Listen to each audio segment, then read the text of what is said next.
welcome to this week's edition of F2BS. As always, I'm your host, Clinton Whitmire. And I'm Chris Porter. Off the camera, we've got our lovely producer, Dasha, helping us keep things running smoothly. Hi, guys. It's good to be here. So this week, spring is most certainly in the air, as is the pollen, so we apologize in advance for any sniffles, sneezes, coughs, or other impolite sounds that may happen.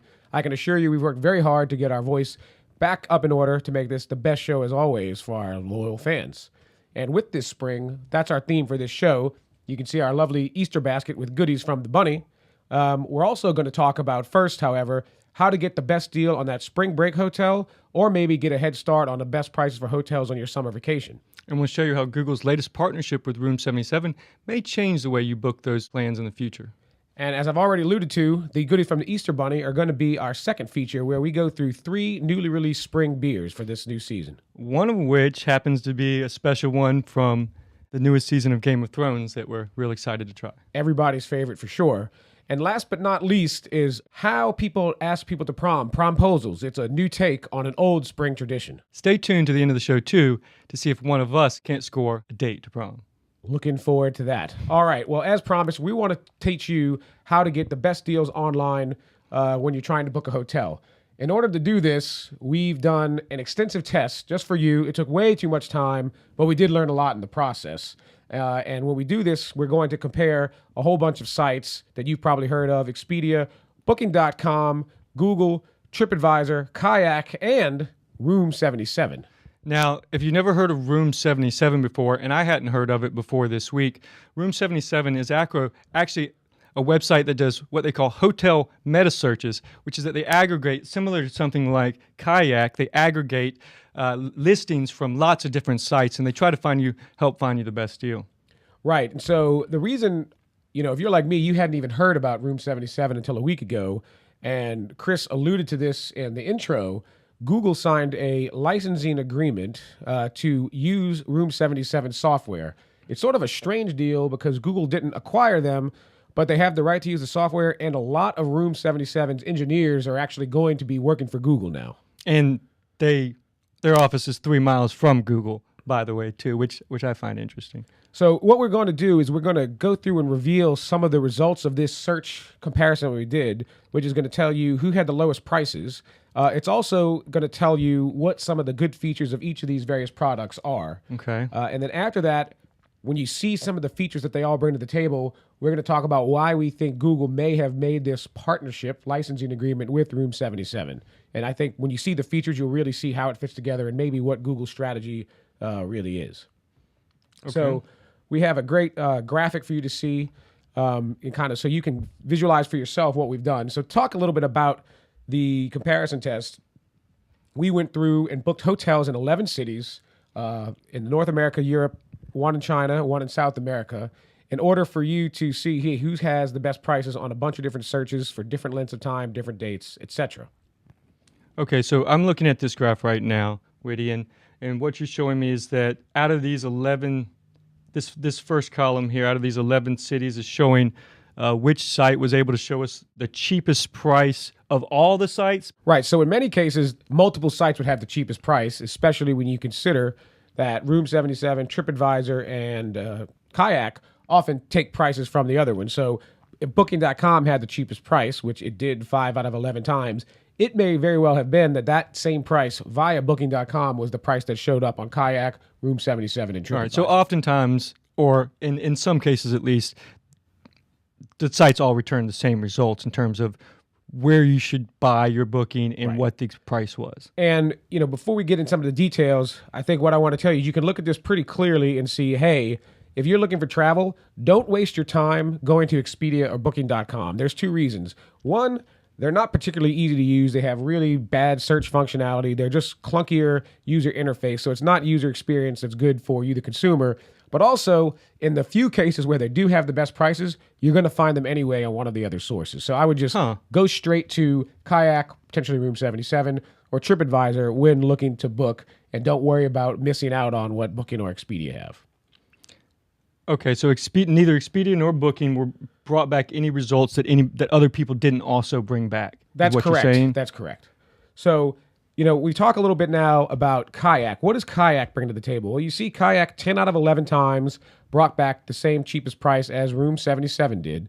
The one time it didn't actually have that hotel available in those dates, where Room 77 did. And that's the 1 out of 11 that there was nothing available for Kayak 1 out of 11 times. 10 out of 11 times it had the lowest price. Correct. So, however, the real value of Kayak, in addition to searching things from a lot of different places, is that in addition to searching prices, it also does an awesome job of searching reviews and aggregating that review data into key snippets and sort of summaries of what the reviews say, which is a different approach than TripAdvisor, which we'll talk about in a moment. I know I certainly like Kayak a lot, and that's the one that I tend to use when I am doing flight searches, at least. For hotels, I tend to use hotels.com. Now, that's actually owned, I believe, by Expedia, isn't it? Yeah, there's a lot of cross-ownership. TripAdvisor used to be owned by Expedia and still does 30% of its business with Expedia. So there is a lot of sort of intermingling between these sites and how they work with each other. Kayak does a good job of taking a whole bunch of information from a lot of sites, whether that's price or whether that's reviews, and crunching them into a very easy-to-use output. TripAdvisor, on the other hand, everybody pretty much knows TripAdvisor by now, I would think, has the most reviews, and you can read the full details of the reviews, a lot of other functionality, and that's really the differentiator that TripAdvisor brings to the table. Is the reviews. Now, but TripAdvisor has... Can we always guarantee the validity of TripAdvisor reviews? I mean, I go to hotels, and they are constantly trying to encourage me to leave us a good review on TripAdvisor. Is it possible that some of these reviews aren't 100% legitimate? So, I think that's an interesting point, which we probably should delve into in depth on another show, is how legitimate are these review sites. I think Kayak, by taking thousands of reviews for a search, and TripAdvisor as well, by having so many, is trying to say, well, yeah, there may be some noise in the data, but when you have a whole bunch of them, that's going to overall give you direction. But you alluded to something, Chris, which is you use different sites, multiple sites, to go ahead and make a trip booking. And to me, right. TripAdvisor, those reviews are valuable. It's not the only source I do use, but it is one way that I can kind of validate sort of how good a site is. Now, one site that I always use, even though you see here, it scored terribly for actually booking hotels, is Google. I use Google Maps because it has the best maps feature of anyone. It's not explicitly a trip booking site per se, but when you look at their maps, you can see the names of the hotels. You can see which bars, restaurants, local attractions are close to it. And Right. so I often will look on Google Maps first, see a few hotels that are in the area I want to stay, cross-check that with TripAdvisor to see which ones are rated pretty well, directionally, and then either go to the hotel site or Kayak to book. It's really kind of annoying. Well, and that sounds like something similar to I do, which is just to use a bunch of these different services in order to actually find the information that you actually want, right? A little bit from Google, a little bit from TripAdvisor and so forth. Are we headed toward a better solution? Well, so before we talk about how Google might have a better solution on its hands in this partnership with Room 77, I think it's interesting to see how did Room 77 fare on its own? And from a price perspective, it fared pretty well.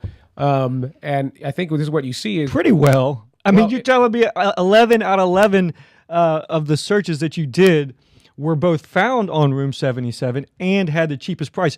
Why should I even use any of these other services? At FTBS, we like to call bullshit when we see it. And so I understand statistical significance and might think that maybe we need to do 100 tests or 500 tests for me to say with certainty it's the best. But it looks like using Room 77 is a great option, a lot better than its reputation is. And I think it just goes to show you how much advertising and brand matters in this online travel industry. Because because you haven't heard of it doesn't mean it doesn't do a great job. Absolutely. But what I found most unique or interesting about Room 77 is they had some really cool features that nobody else really had. The most interesting one was they gave you a summary of tips like stay on rooms with numbers ending in 19, 27, or 15 in order to get bigger rooms, or rooms with a view, or rooms that are quiet.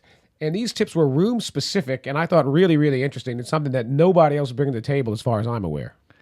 Now, they also had floor plans too, right? Which kind of blows my mind. I don't know, how did they get floor plans for all these different hotels across the world. Keep in mind that they did not have floor plans for every single site, but for certain hotels they had floor plans. So it could be a partnership of some kind But with hotel still, chains. it was really cool. Something. You could go on in and see exactly where room 327 was on a certain hotel. And when they had this floor plan, they had used some way to get Google Earth data and show you what the exterior view of that room would be by taking satellite data from Google Earth and saying, hey, if you're in room 327, this is what you're going to see outside your window.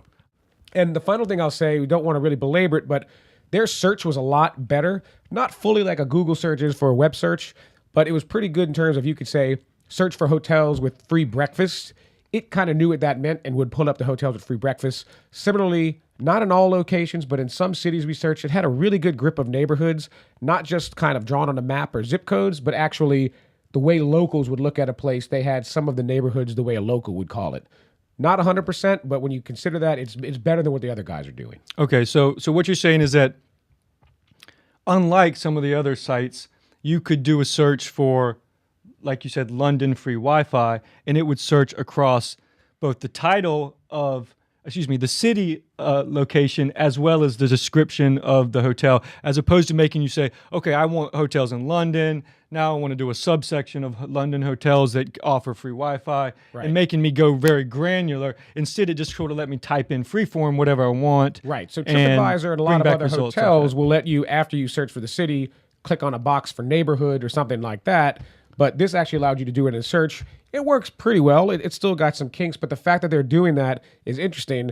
And I think a perfect segue into, so what is Google actually interested in with this partnership with Room 77? Well, that's just get the point I was getting ready to make, is that it sounds like they're bringing a lot to the table that these other companies aren't bringing, and that there might be a lot here that Google is actually interested. For one, as we said earlier, not a lot of people know about it, right? So that might give Google the opportunity to just get this partnership for a good price, right? If they want to do this kind of partnership with somebody like Expedia or Travelocity, it would have been a lot more expensive just because of name recognition. Yeah, certainly I think Google's found a diamond in the rough. Still, tough to see exactly how they're going to use it. But I also think these unique features that Room 77 brings to the table complement what Google does well very, very clearly. So, for example, having the rooms, having the actual floor plans and specific room information, think about what Google does outside currently. They know every street. They have an outside view of it. Now, Chris, you were telling me about a new program that Google's implementing, which really seems to perfectly match what Room 77 is trying to do as well. Right. So, we've all seen the Google Street View images before, but, Google, I can't remember exactly when it was, about a year ago or so, introduced Indoor Street View, where now, they're essentially trying to, you can basically call Google and have a photographer come and take pictures of the indoor of your establishment, whether it be a restaurant or a business of any kind. And so, Google's really trying to get to the point where they've got the entire world mapped. We also see Google doing the backpacks, where they send people on, to the Grand Canyon carrying the backpack. So Google's going out of their way to get as much data about the world as possible. And you can see some of these things that Room 77 offers that are unique, that really will add to Google's ability to bring us that data and to bring us contextual data like we're seeing in things like Google Now, where they're saying, hey, you need to leave your house right now to get to the airport on time. Well, they could be, given us similar information about hotel bookings or something like that. Maybe they know that you've got a hotel booked and the check-in time is 3 o'clock and they know your travel plans already. So they can give you more information about, when to arrive at your hotel or what room would be best. It just seems like a perfect marriage here between Room 77 and Google, especially when you consider that on this chart, Google only 2 out of 11 times was able to offer us the cheapest price on hotel fare. Yeah, that brings us to the last point, which is we're still not sure how Google is going to use this. Google has publicly said that they're still going to offer ads. So they're going to say, hey, with this, if you're searching on Google Maps for a hotel, you're going to be able to pay for an ad like they currently do to book that hotel. So it's unclear that if, say, TripAdvisor or Expedia is paying for the ad, what is going to happen with the Room 77 results? I'm not sure. Are they still going to show the higher price because it's paid for? Maybe so. Now, what we did see in the test, you see that 7 out of 11 times, Google did not even offer a result. You couldn't even search for it. So possibly one thing they may do is say, hey, anytime we're not getting an ad from Expedia, Travelocity, TripAdvisor, Orbitz, we're going to use the Room 77 data. Well, I don't know that. I really hope that's what they do, because I find the 7 out of 11 not showing up disappointing. And part of the reason that is right now, and correct me if I'm wrong, but Google only shows you a result if somebody has paid for an advertisement for that result, basically. Right. Okay, so it could be that they continue to go that route. We don't really know. I hope they don't. I hope they show you all the results and give you the least expensive one and take a cut from sending traffic to the hotel's way rather than trying to charge somebody like Expedia or Travelocity for this paid listing that they then don't show if nobody's paid for it. I think the one thing to keep in mind is Google makes literally billions of dollars from these travel companies in years. Right. So it's a big source of ad revenue. So I don't think you're going to see anything drastic to start, but we'll see how this all unfolds. I think at the very least in the short term, everyone now has a new resource to go out next time they're trying to book their hotels. Enjoy your spring break or your summer vacation, but be sure to check out Room 77 whenever you go to plan that vacation. That's our take from FWBS on this topic. Right. At the very least, we found a great new website to use for planning our travel plans. Absolutely. All right. Well, so kicking off some more spring fun, really getting into it, might be the best segment of the day. We're getting into what the Easter Bunny brought us, and that here is 3 spring beers. Our producer, Dasha, if she doesn't trip over the lights on the way over here, is going to bring us some glasses so now we can for the kick fun this part. off. The first beer we're going to talk about is Abita Spring IPA. So it has the word spring in it. We have to use it, right? I think that's a no-brainer. All right. Now, you say this is an IPA, which stands, of course, for India Pale Ale. Correct. Now, tell me I never really understood why beers are called India Pale Ale. Right. So an India Pale Ale got its name, and I'll let you have this one, Chris, from... Let me finish this other one here first. Yeah, you got to clear your taste buds out before you jump into another beer. All right, here we go. An India Pale Ale got its name because these were the ones that were used when the British, back at the heights of the British Empire, would ship their beers from Britain all the way to India. Now, a normal beer would not last all the way to the voyage to India. It would go bad. So what they started doing was adding extra hops. Now, hops is to beer what sort of grapes are to wine and really gives it the flavor. But hops also is a natural preservative. So by adding a whole lot of extra hops, the beers were able to survive the trip to India, and the beer style stuck even to this day, where we have refrigeration, preservatives, and all that. Right. So we don't really need it for the preservation, but people just like the flavor of it. People like the kind of the full-bodied nature of that hoppiness. That's correct. So that's a little interesting anecdote about the history of the IPA, the India Pale Ale style. What you see here is the Abita beer. Abita is from Louisiana, about 30 miles north of New Orleans, and they have spring water. I'm actually from Louisiana, and when I was a kid, you could get Abita Springs water everywhere you went. It was a very, very famous, well-known brewery locally. They're very famous for their Abita Amber and their Abita Turbo Dog. This is the second year of releasing the spring IPA. So let's go ahead and give it a shot. Chris, why don't you give us some first impressions? I mean, I haven't tasted it yet, but it's definitely got a strong, full odor. And that's kind of what you would expect from an IPA, a lot of hops. Yeah, it's very fragrant. Dasha, have you tried it?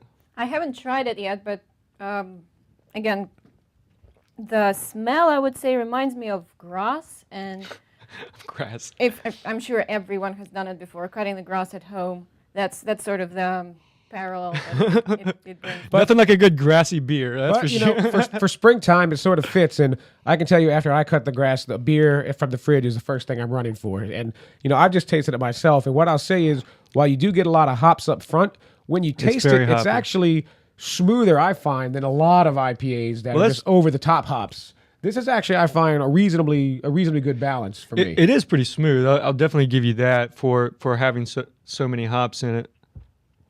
Yeah, so, to me, I actually would drink this beer. One thing, you have your go-to beers that you drink throughout the year, but it is kind of nice when there's something out a little while to go and try something different. So it's not bad. It's a little strong for me. I mean, it's smooth, but you can definitely taste that hoppiness very, very full. Yeah, so alcohol content-wise, it's about 6.2%, so higher than your sort of quote-unquote normal beers, but not really out of line for what you see for a pale ale, an India Pale Ale. I would say this, I'm not always a fan of a ton of hops, but this is one that, compared to other IPAs, I would be inclined to go ahead and drink. Yeah, I could definitely drink.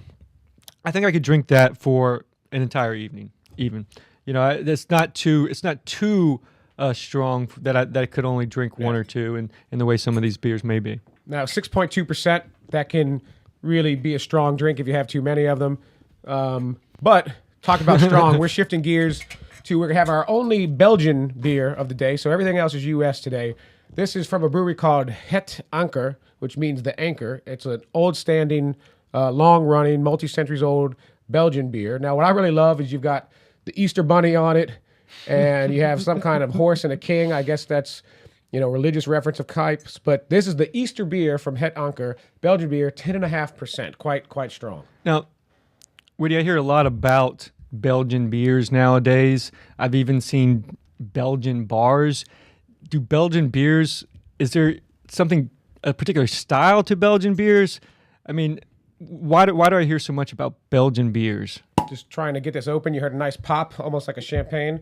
Dasha, if I could ask you to maybe pour the beers, that'd be helpful. I'll get Dasha to help me so I can address Chris's question. So, yeah, you hear about Belgian beers all the time, and I think there's a lot of different styles and types of Belgian beer. So it's not like you can say, oh, this is a Belgian beer, beyond saying that it's from the country of Belgium. However, I would say there is a Belgian philosophy of beer. And really, when you contrast that with the German philosophy of beer. So the German philosophy, there's a law called the German purity law, the Reinheitsgebot. And that basically says that you can only use malt, hops, water, and yeast to make beer. Just 4 ingredients, that's it. The Belgians say, hey, you know what? You can add pretty much anything. You can add spices, fruits. Okay. You can age it in oak barrels. Sort of, they have a laissez-faire approach to. They're a lot more liberal when it comes to beer producing. They're a lot more liberal when it comes to beer producing. So when you think about the craft brew movement in the United States currently, there's sort of 2 schools. So Abita, for example, has been around, I believe, since the 80s, and could be considered a craft brewer or micro brewer, whatever you want to call it. They, however, stick to the Reinheitsgebot. They just use these ingredients. Now, they may use more hops than what a German beer would use, but they're still using the 4 basic ingredients. Belgians and a lot of the newer beers you're going to see from the States, for example, the Omegang, which is coming up next, or Dogfish Head, they are taking more of the Belgian philosophy, and that you can add any ingredients, even though they might take it further than even the Belgians do in some cases. Okay, so basically you're saying that the Belgians have been craft beer enthusiasts for years and years and years, and it's just starting to catch on in America. That's one way to look at it. There certainly are distinct Belgian styles, but I think when you think of Belgian versus German and craft beer movement in the U.S., it's really, do you only use the 4 ingredients or do you use other things? And things using more than that are Belgian style. So what's your initial take for this beer? My initial take is that before I even taste it, is that it almost smells more like liquor than beer. It almost smells more like malt liquor, Yeah, I mean, it smells really powerful. It almost has like a chocolatey type smell to it or something. Let me interrupt, guys. The IPA beer, I would disagree with you as a girl, Chris. I would probably enjoy one of those in a night and then switch for something lighter. This beer is, from the smell itself, it almost is. It smells like candy. It smells like licorice. Licorice is actually the smell and the taste that I find most distinct within this. Even with my allergies, I get a strong whiff of licorice. Okay, and then when you taste it, you get, I would say, at least 2 or 3 layers of flavor. The first one is the very sweet, chocolatey, I don't know, kids' candy taste. The next one is the bitter hoppiness, and at the end, it's sort of the smooth, creamy end. So I would definitely enjoy this throughout the night. At 10.5%, you might be a short night. Yeah, a really short night for you. So you're saying you could drink more of these than the first one? As a girl, I tend to prefer sweeter beers versus hoppier Okay, ones. well, yeah, I guess that makes sense. This, while I do like it a lot, this feels like a 1 beer drink to me. Yeah, I mean, I have certainly had some very rough nights in New York, in Belgium, in other places where I've sort of drank too many Belgian beers with their 9 to 12% alcohol content. It had some really, really rough days. But if you just have a couple, great to pair with food, a lot of people like to do. Sometimes I think the U.S. craft beer movement's maybe getting a little ahead of itself, and there's too many of them popping up. But this is why it's always good to go back to Belgium and try the original Belgian styles. And, I certainly wouldn't say no to having this at my Easter breakfast, that's for sure. I don't know about breakfast, maybe Easter dinner. I'll tell you that this almost feels kind of like a dessert beer to me because it's so sweet, and I think that's why I say I couldn't really drink more than one. It's delicious and it's really smooth for the alcohol content. It smells stronger than it tastes, Yeah, absolutely. but it's good. I just don't know how many of them I could drink. All right. Well, I think, that's really interesting in terms of the Belgian beer. Now we're going to try a somewhat Belgian style beer. This is definitely in some ways, our most unique beer for this evening. We're gonna have to make some more room here, Well, I aren't think, we? why don't you move your glasses out the way so I can put the bottle next to the glass. There you go. So this is the Game And of now we'll Thrones be beer. triple fisting too, won't we? Yeah. Boom. So the Belgian Thrones beer, the cork pops right off, no problem, no twisting necessary. I almost took a shot to the face. I think there's a "that's what she said" in there somewhere. Yeah, but okay. so I tell you what, I'm actually this. I'll say a little bit that this Game of Thrones beer is from Brewery Omegang, who's in Cooperstown, New York. Has Belgian style beers for a long time. This is their quote unquote seasonal. It's a Belgian red ale called Fire and Blood from the Game of Thrones. I'll let Dasha tell us a little bit more since she is the Khaleesi of FTBS.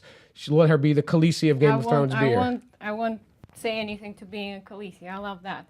So back to Omegang and Game of Thrones beer. The brewery has released 3 beers so far. The first one was called the Iron Throne. It was available for customers ahead of season 3 and inspired by the Lannister family. The beer itself is a blonde ale. It has a golden color, soft to taste, but as they say, with a little bit of a twist.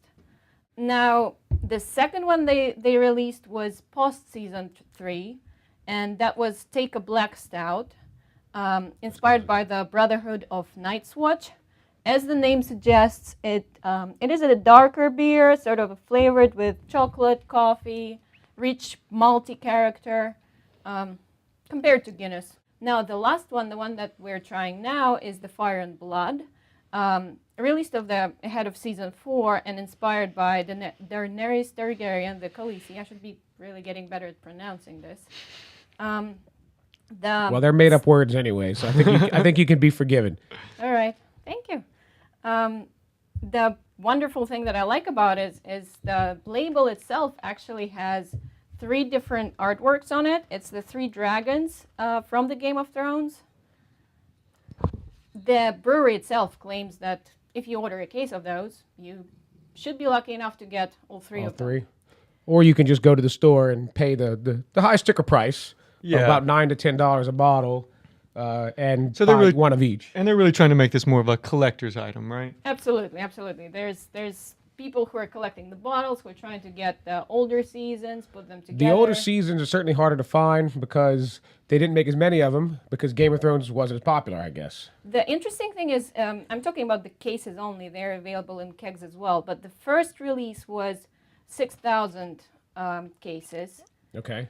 They rushed to release an additional 4,000 because the demand was so high. But for the second release, they have produced actually 30,000 cases, which is a threefold jump. Right. Huh. Right. For this one, I guess we're a little bit luckier to find them in store. It's 36,000 cases, Okay. but nobody knows if they're going to do. But they additional. clearly additional release. ramped up production after that first batch, and obviously HBO said, we got something going here. Well, HBO seems like it's doing a lot. So it's already popular. HBO seems to be trying to do more to increase the popularity of Game of Thrones, right, Chris? Well, yeah, they've actually been doing quite a bit, and you look at some of the things that HBO is doing.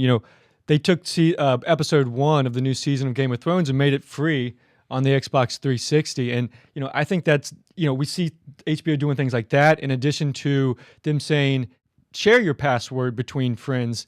We think that that's going to, in the long term, end up with more paying subscribers. I think we've seen HBO do a lot of things that sort of show that they sort of get this internet streaming TV revolution thing. And while they're not really willing to cut the cord with the cable providers yet because That's their money stream. how for much now. money they have coming in, we're seeing them being very inventive and do things that say that we wouldn't normally see content producers do, right? We see a lot of content producers try to constantly protect their content and shut people down. If something comes on YouTube, we see them take it down immediately. HBO Go took their brand new Silicon Valley show and made it free on YouTube, the first episode. So they're doing a really good job of trying to create buzz and giving things away for free that they charge a lot of money for as a way to whet people's appetite for more. Well, this is something that, we've debated in the past and we disagree on actually, but I look to where the music industry is going, where it's all about, hey, I want my video out there for free, but I'm going to make a ton of money going concerts and selling paraphernalia. I would not be surprised personally if television eventually goes that way too. If somebody really wants to steal something on the internet, it's pretty easy to do. And so you see Game of Thrones and HBO saying, well, you know what? Our show's popular. Let's capitalize it by selling some beer. Now, selling beer is not going to make the same amount of money as HBO, and that's not necessarily a long-term strategy, but I think you're seeing the beginnings of television content producers looking at what's happened to the music industry and saying, hey, we can get a popular show, but we might need to find other ways to monetize that because there's always going to be a subset of people who try to get it for free, and there's not much we can do about it. Yeah, and we do disagree a little bit on, the HBO's monetization strategy. I'm not sure that, they want to get into selling a bunch of merchandise. I think they still want to create great programming, and that this acts as a great way to cross-promote basically the game and get people to, I'm sure they make a little extra money on this, but I think what they're trying to do with this is really get people to watch more Game of Thrones and watch their TV shows. I think that's still their bread and butter, but I see your point into saying that, well, there may not be this, you might not be able to charge people $20 a month in the future in the way that we currently pay for HBO, in order to get that content, because if there's somebody like a Netflix out there who's producing original content also and doing a very comparable job and only charging us $8 a month, then, HBO just won't be able to charge that much. So, well, we might not agree on that. We could all agree that Game of Thrones is a great show. Why don't we find out if we agree on whether we would drink this beer or not, besides the fact that it's from Game of Thrones? I kind of like the beer so far. I like it a lot better than this Belgian one here because it's not so sweet. You can certainly see color-wise that the Game of Thrones beer is a lot lighter. It is a similar style, but I would say certainly not as overpowering, so to speak. Right. This is only 6.8% only. I say only 6.8%. But it's still a pretty good bit. It's still a good bit, stronger than the IPA, but less strong than the Belgian beer. They say fire and blood supposedly because it's made with chilies to give it the fire. I'm personally having trouble detecting that. I don't taste any spice. It doesn't taste spicy per se. It does not taste spicy to me. It tastes a little bit peppery. And the only pepperiness that I can get is sort of at the very end when I'm already done drinking. I like the Omegang Brewery a lot. I like a lot of their beers. The Three Philosophers is one of their most famous and is delicious. This beer's fine. I think if it wasn't Game of Thrones, I probably wouldn't have it in my hand right now. Nothing wrong with it, but I'm not really blown away by this. But hey, cool collector's item at the very least, and getting ready to jump full bore into season 4 and watch the rest of what happens. Yeah, heck of a good way to watch a Game of Thrones episode with one of these in your hand. Absolutely. Well, I think we've pretty much covered off the beers. You've got our recommendations, and you've got a pretty display as well. So, which one of these was your favorite of the three? I think I would drink. I could drink the IPA, so I could drink more of the IPA. But if I was just going to have one, particularly with a meal or kind of as a last thing before going to bed, I really like the Het Anchor, the Easter beer. It's strong. It has a lot of dessert characteristics, like as we described. And at 10.5%, it would put you to bed. It'll definitely put you to bed. If I'm going to drink all night, I think I have to go with the IPA. If I'm just going to drink one, I like this Game of Thrones beer actually a lot. It's a lot less sweet than the this other Belgian over here, and I don't know. It would be a lot. This to me goes down smoother than that one. I actually like this one. I agree with you, Chris. I would give 5 stars to the Game of Thrones, and not only because I like the label and the show itself, and 4 and 4 to the IPA and the Belgian one. That sounds about right. Awesome. Let's see. Which one is the? I don't know anymore. You should be able to taste it. I think that's the Belgian, right? That's the licorice. Yeah, that licorice is strong and in dominant flavor. Yeah. Well, awesome that we got a little bit of HBO television strategy worked into a beer tasting. I don't think you're going to find many shows who can do that. Just one more reason to keep watching FTBS. But before you leave us today, we've got one more segment, maybe our most bizarre segment. There's a new trend happening called a promposal. You can kind of figure out what it means from the words it's put together from a prom proposal.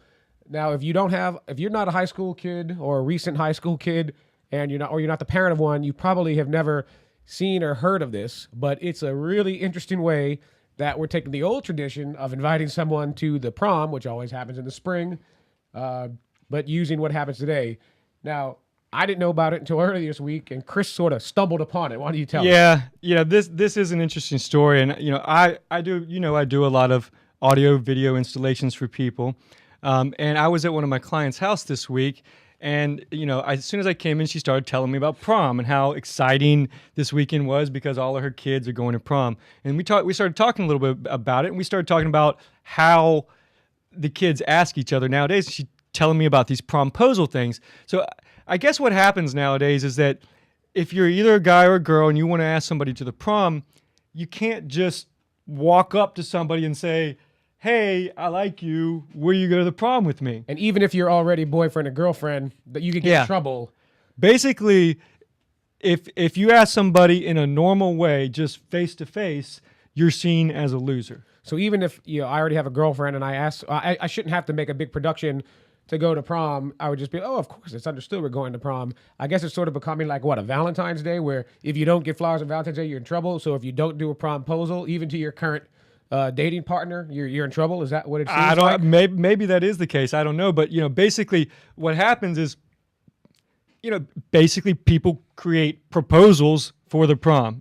It's kind of like a wedding proposal, but instead of for your wedding, it's for the prom. So, guys and girls come up with these elaborate plans in order to get each other to say yes to the prom.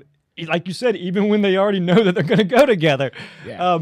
So, we've got a few images playing in the background of some of these examples, but, things like they light candles, spelling out the word spelling out prom with a question mark. They create these poster boards, and they get their friends to do stupid things to sort of try to impress these girls. So, and there are sometimes girls trying to impress guys too. We have seen a few that go the other way.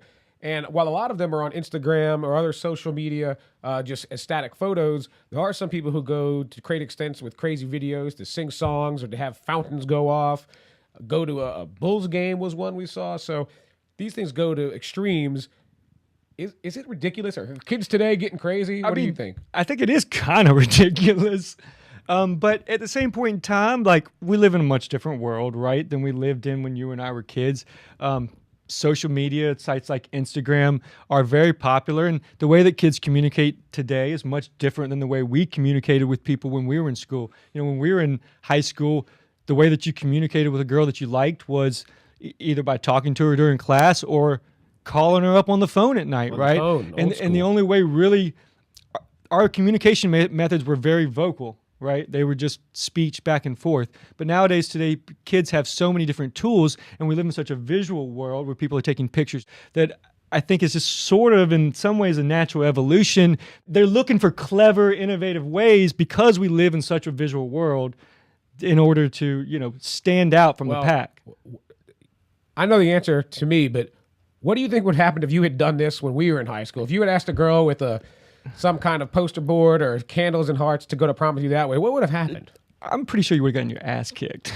And what would the girl have said? I mean, I don't know exactly. I think the girl would have thought you were kind of a dork, kind of a dweeb in a way. Now, I guess that's kind of cool nowadays, but it wasn't when we were kids.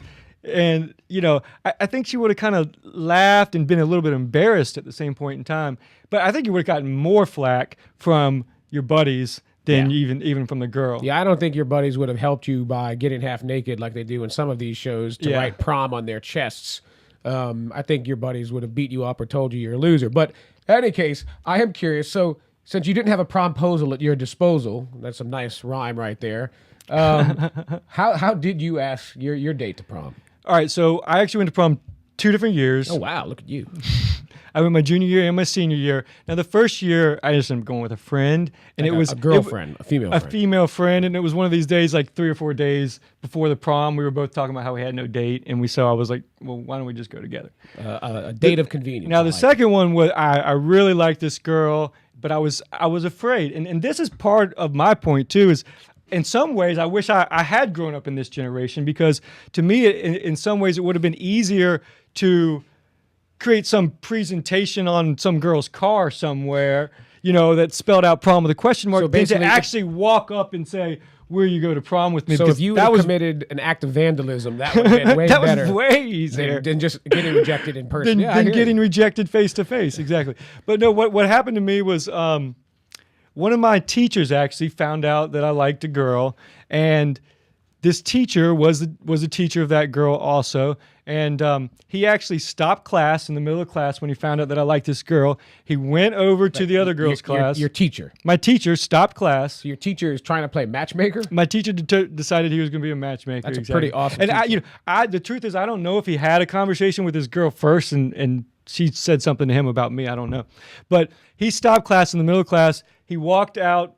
He walked over to her classroom, told that teacher to send her out in the hallway, sent me out in the hallway, and basically, during class, while both classes were stopped, my teacher made me ask this girl to the prom because he knew I liked her a lot, and I was skittish, I was shy. It was something very difficult for me to do, was face that rejection So face to face. your teacher was your promposal in some kind of way. In some ways, yeah, my teacher was very very helpful in the whole promposal. I think that's Now- a cool story. Now, what about you? Did you ever go to prom?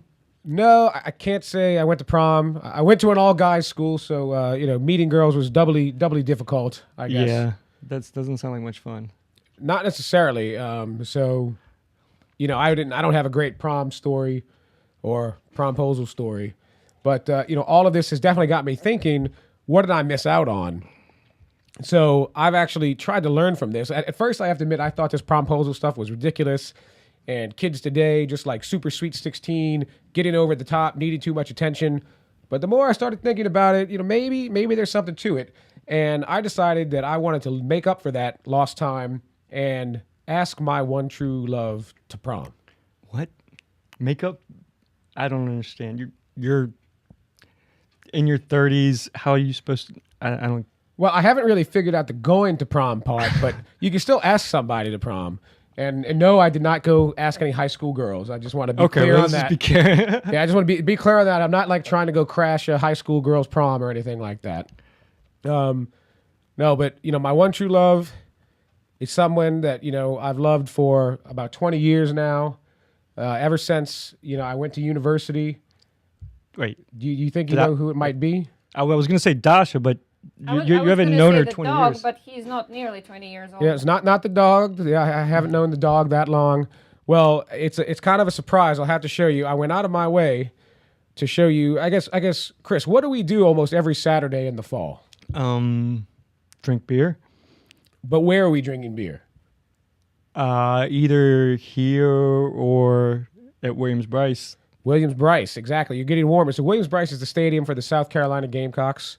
We are both alumni of that university. And, well, you know what? I decided to ask Cocky to prom. Cocky? I went through a lot of work and effort. You can see here. Oh, my We'll- gosh. For the viewers at home, we'll show you, what we're about to post to Instagram. But it's a great picture of me with my own promposal sign. But I asked Cocky, and he said yes. He said yes. He said yes. Unfortunately, I don't have a prom to take him to. But at least now, and at in my mid-30s, I can say that I have actually asked someone to go to prom with me, and they said Maybe yes. we can pull a Wedding Crashers and Maybe become we a Prom Crashers. prom crashes. Yeah, I think he might go to jail for doing that kind of stuff. But Especially if you show up with Cocky. Well, if you show up with Cocky, you might be a hit. it might be a hit in South Carolina anyway. But we'll get that up there. You'll see a promposal of me and a mascot. Kind of, it was an interesting thing. Definitely got a lot of weird looks, but hey, it's an experience that I have. And the promposal thing, like I said, at first I thought it was ridiculous. But what's your take now that you really think about it? We've worked it through. Here's the thing. I still think it's kind of silly, but there's a lot worse things that kids could be doing, that kids are doing, right? And I think that if we were, in high school nowadays, we'd be doing the exact same thing, because just the nature of the world that we live on is much different. Guys been trying to impress girls since the dawn of the world, and that's not going to stop anytime soon. And that's interesting. You talk about guys wanting to do crazy things to impress girls for centuries. What it really reminds me of, I spent some time living in Germany, and in some parts of Germany around Cologne and sort of northwestern Germany, there's a tradition called the Maibaum, the May tree. It happens on the 1st of May, so it's another springtime event. So I guess over time things haven't really changed very much. Where a guy would get his friends together, they would go out into the woods in the middle of the night on the 30th of April, right before the 1st of May, and would chop down the biggest tree they could get. I guess in a show of masculinity, maybe a phallic image there with a big long tree. I don't know. Drag it into town somehow, some way. They drag a tree into town? I mean, this has been going on for centuries before cars. These trees are huge, though, well, right? The bigger the tree you manage to do, I guess you're showing the girl, how manly you are and what a great catch you are. So the guy and his friends would drag the tree into town and apparently lay it up against the house of the girl they were interested in. Sort of, kind of leaning like if this is the house. That helps show how tall the tree is. Show how tall the tree is in the yard. And the girl apparently had a week or something like that to either accept this as an offer to go on a date. But if not, now here's what's awesome. I don't think Promposal has this. If she did not go on a date with you, apparently she had to give you a case of beer. So when I heard this, when I was living in Germany, I just thought, well, let's go cut down a bunch of trees. Worst case, I get a bunch of dates. Best case, I get a whole lot of beer. I would just go cut a bunch of saplings down. Well, I think you have to put forth enough effort to justify a case of beer. But this goes back a long way. It's pretty ridiculous, and it still happens today occasionally. Not as often as in the past, but it's pretty cool thing. So I think you're right. It's cultural. It's it's not in any one culture. It's across cultures. Guys want to impress girls. In fact, in this day and age, I'd probably be more impressed by seeing somebody cut down a big tree than arrange their candles in the shape I like of that proms. one, dude. My next proposal is going to be cutting down a giant tree. Well, I don't know why you're going to have any more promposals, but if you have kids, I guess you can. Maybe if I have kids, I'll encourage them to cut down trees instead of light candles. We're all about violating federal laws here. So with that, we've covered a lot of ground today, all about the spring. We hope you have a nice spring with fewer allergies than we have. If there's a promposal in any of your futures, feel free to share it with us on Twitter, FTBS TV, or all similarly on Instagram. Want to hear your stories? Email us. Keep watching and tune in every week when there's going to be a new show at ftbs.com.